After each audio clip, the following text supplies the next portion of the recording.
армысыз көрермен, сіздермен мен Тұрғалиева Інжу. Бүгінгі миф апталығының екінші күні физика пәнінің мұғалімі Әлия Қайроллақызының 9-шы А сыныбында өткізген ашық сабағымен басталды.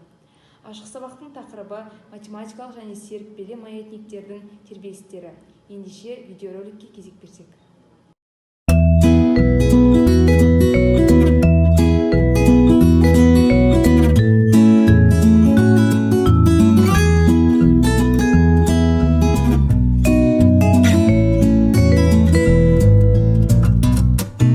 Одан кейін математика пәнінің мұғалімі Сәлима Дүйсалықызының бірлестік мұғалімдеріне арнап өткізген коучингімен жалғасты.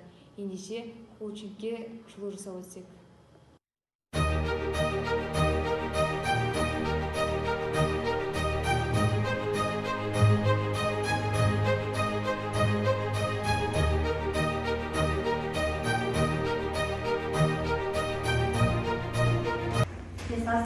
және физиканы бастырады.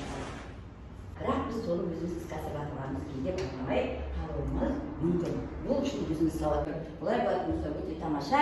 Және ки өздері жаңа деңгей. Жаңа деңгей. Негізгісі есептерді шығара отырып, бұның қай классқа және қай халықаралық зерттеудің қайсысына сәйкес келетіндігін анықтадыңыздар. Енді бұл жерде тек қана бір ғана суретті қаншама ойды. Апталықтың екінші күнін математика пәнінің мұғалімдері Дана Мұхидуллақызы мен Әйгерім Құралбекқызының 10-шы және 11-шы сыныптар арасында өткізген іс-шарасымен тәмамдадық. Ендеше жарыстан үзінді тамашаласақ.